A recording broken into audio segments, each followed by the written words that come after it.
মিডিয়াওয়ালা। আজ হলো শ্রাবণের প্রথম সোমবার। আজ থেকে আমি আমার জীবনের প্রথম শ্রাবণ মাসের প্রথম সোমবার শুরু করলাম। প্রথমে ঘুম থেকে উঠেই স্নান সেরে ঠাকুরের পুজো দিয়ে দিয়েছি। এখন যেহেতু আমাদের ঘরে শিবলিঙ্গ নেই, তো সে কারণেই মন্দিরে যাব। তো মন্দিরে যাওয়ার জন্য দুজনেই রেডি হচ্ছি, সাথে আমার ভাইও যাবে।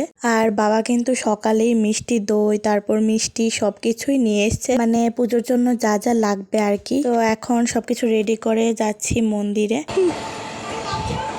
দেখি দেখি তা লইছস তন্ময়, তোরটা দেখাইতি না কিতা কিতা লইলি।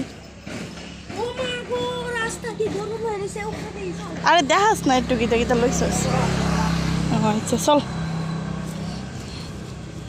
তো মন্দিরে এসে দেখি যে মন্দিরে পুরোহিত মশাই নেই, সে কারণে এখন অনেকেই বসে রয়েছে, পুজো দিতে পারছিল না। পুরোহিত মশাই আসার পরই পুজো স্টার্ট করবে। অনেকেই দেখে হয়তো চিনতে পেরেছো কোন মন্দিরটায় এসেছি। তো অনেকক্ষণ অপেক্ষা করার পর পুরোহিত মশাইও চলে এসছে, আর আমি আগে পুজো করে নিয়েছি, এখন ওরাই করছে।